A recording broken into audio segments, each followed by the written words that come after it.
ये पुरानी गज़ल एक 30-35 साल पहले मैंने कही थी, सिर्फ 20 मरतबा आपने भी सुनी होगी।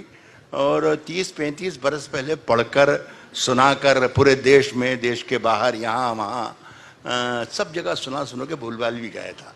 अभी 3-4 बरस पहले से ये गज़ल फिर से उग आई ज़मीन से, और जहाँ जाता हूँ मुझसे लोग कहते हैं, हुक्म देते हैं, एक बार इनको सुना दीजिए वगैरह वगैरह वगैरह। समझ में नहीं आता है कि 3-4 साल के जो हालात हैं, इन हालात का 30-35 बरस पहले के हालात से क्या ममासलत थी। बहरहाल हाँ, माइक पे पढ़ना है मुझे, माफ़ कर दीजिएगा। तो वसीम भाई, मैं यही सोचता रहता हूँ कि 3-4 बरस पहले का, 30 बरस पहले का क्या रिश्ता है। तो ये गज़ल आपकी सबकी सुनी हुई होगी, लेकिन शम्स भाई चूँकि इस मुशायरे के ज़िम्मेदार हैं, नाज़िम भी हैं। मेरी नज़र में मुशायरे का जो नाज़िम होता है वो मुशायरे के सदर से भी बड़ी अहमियत का आदमी होता है, सारा निज़ाम उसके हाथ में होता है। तो मैं उसकी बात टाल नहीं सकता, मुझे बर्दाश्त कर लें। शायद एक 20-25 सेकंड का फ़र्क पड़ेगा इस मामले में, सामने जो घड़ी है इस मामले में, बाकी इंशाल्लाह उसी टाइम में हो गया काम मेरा। साहब अगर खिलाफ हैं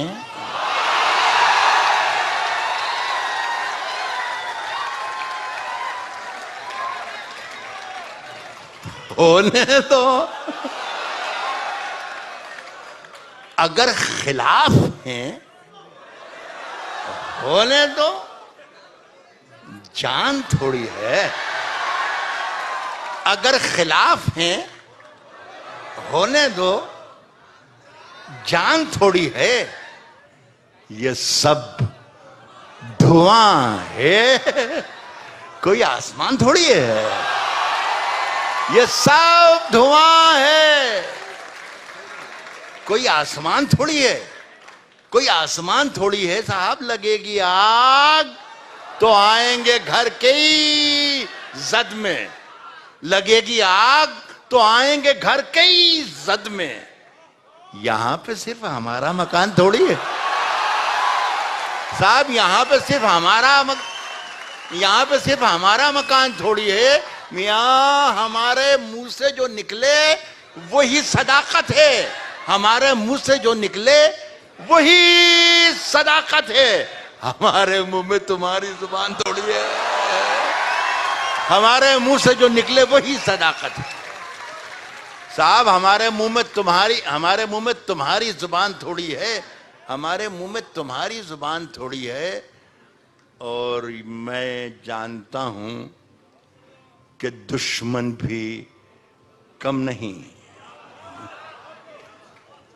लेकिन मैं जानता हूं कि दुश्मन भी कम नहीं, लेकिन हमारी तरह हथेली पे जान थोड़ी है।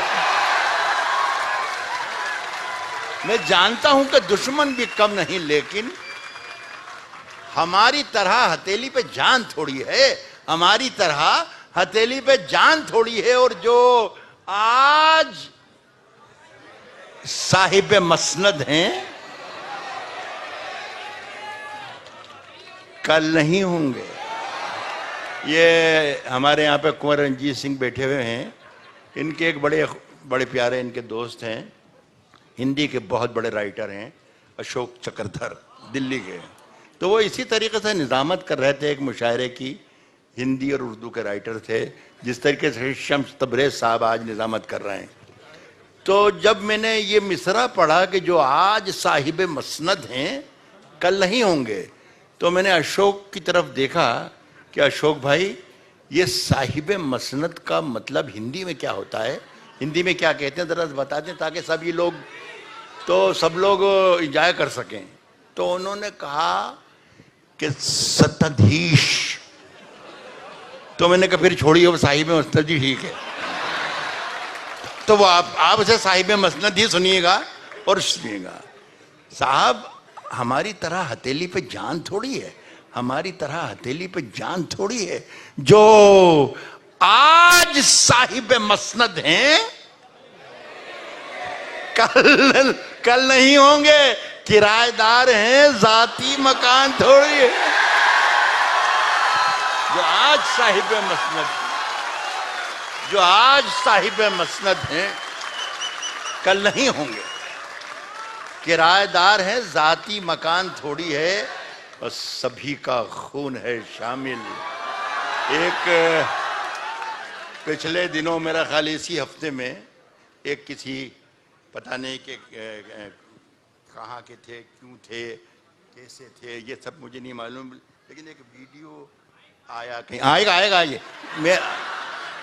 मैं यार, मैं खड़ा माइक लेके खड़ा हूँ, बोल ही नहीं रहा हूँ, और आप माइक मैं बोलूँगा तो आवाज़ आएगी, जब मैं बोलूँगा तो आवाज़ बराबर आएगी। एक कीमती बात बताने जा रहा हूँ आपको। फैसला करने वाले आप हैं, फैसला करने वाले मीडिया हैं, यहाँ बहुत जिम्मेदार बैठे हैं। मैं एक मीडिया के मंच पर खड़ा हुआ हूँ। पिछले 8 दिन पहले, या 2-4-5 दिन आगे पीछे हो सकते हैं, एक तकरीर सुनी। किसी ने सुनाई कि साहब, बहुत केरल से आई थी साहब, ये ज़रा आप राहत भाई, आपका जिक्र है इस तकरीर में। तो उन्होंने जिक्र करते करते कहा कि 2 पंक्तियाँ एक उर्दू के कवि की सुनाता हूँ। इस कवि का नाम है राहत इंदौरी, और ये राहत इंदौरी जिहादी है। मैं साहब परेशान हो गया कि यार, मैं 70 बरस का हो गया, अभी तक पता ही नहीं मुझे कि मैं जिहादी हूँ। यार, मुझे हैरत हो गई, इतनी उम्र मैंने जिंदगी गुजार ली और मुझे पता ही नहीं चला। और फिर साहब उसने ये शेर कोट किया। ये साहब अच्छी बात है। मैं साहब रात भर बिस्तर पर पड़े सोचता रहा कि यार, मैं जिहादी हूँ कि नहीं हूँ। साहब वो जवाब मुझे कुछ मिल नहीं सका, अपने अकेलेपन से, अपनी दीवारों से, अपने दीवारों पर लगे कैलेंडरों से, तस्वीरों से, किसी भी चीज़ से मिला नहीं। सवेरे फजर की अजान हुई तो एक जवाब अपने आप मुझे मिला कि यार राहत मियाँ, तुम वो तो नहीं हो जो उसने बोला था, लेकिन यार कुछ अलग हो। तो मैंने उसी वक्त एक लाइन लिखी, वो एक शेर बन गया, बीच में आ गया ही है, बीच में नहीं आना चाहिए, गज़ल अपनी का वापस आ जाऊंगा वहीं पे, लेकिन इसको सुन लेंगे। मैंने क्या, मैं अलग हूँ तो अलग बताना चाहिए कि यार मैं अलग हूँ मेरे भाई। तो मैंने 1-2 लाइनें लिखी, वो उसमें भी शरीक हो जाएं आप। उसके बाद मैं वहीं आ जाऊंगा जहाँ था। वो ये था कि ये लिखा कि मैं जब मर जाऊं, देखिए आवाज़ आ रही ना, इसलिए कि मैंने माइक ऊपर कर लिया। जब मैं बात कर रहा था थोड़ा इधर था, कि इसलिए मैं चाहता था कि ये बात जो है गैर ज़रूरी है, ज़्यादातर लोग ना भी सुने तो कोई मेरा नुकसान नहीं होगा। मैं कह रहा हूं कि मैं जब मर जाऊं तो मेरी अलग पहचान लिख देना। अलग हूं, मैं जब मर जाऊं तो मेरी अलग पहचान लिख देना। लहू से मेरी पेशानी पे हिंदुस्तान लिख देना। मैं जब मर जाऊं। बहुत शुक्रिया, बहुत शुक्रिया आपका, बहुत शुक्रिया। तो ये बहुत शुक्रिया आपका, बहुत शुक्रिया। मैं यस कर रहा था कि मगर हमारी तरह हथेली पे जान थोड़ी है। कहता हूं कि सभी का खून है शामिल यहाँ की मिट्टी में। हिंदू, मुस्लिम, सिख, ईसाई, जितनी कौमें, जितनी ज़ुबानें, जितने धर्म, जितनी बरादरियाँ यहाँ बसती हैं, जिन्होंने हिंदुस्तान को आज़ाद करने में अपनी जानें दे दी, उन सब का खून यहाँ शामिल है। ये किसी मुसलमान का शेर नहीं है जो मैं सुना रहा हूँ। बहुत से लोग कहते हैं ये राहत इंदौरी का शेर है, किसी मुसलमान का अंदाज। मैंने कहा बिल्कुल नहीं, ये मैं एक हिंदुस्तानी हूँ और हिंदुस्तानी की ज़ुबान बोल रहा हूँ। कह रहा हूँ कि मगर हमारी तरह हथेली पे जान थोड़ी, हमारी तरह हथेली पे जान थोड़ी है, हमारी तरह हथेली पे जान थोड़ी है। सभी का खून है शामिल यहाँ की मिट्टी में, किसी के बाप का हिंदुस्तान थोड़ी है। बहुत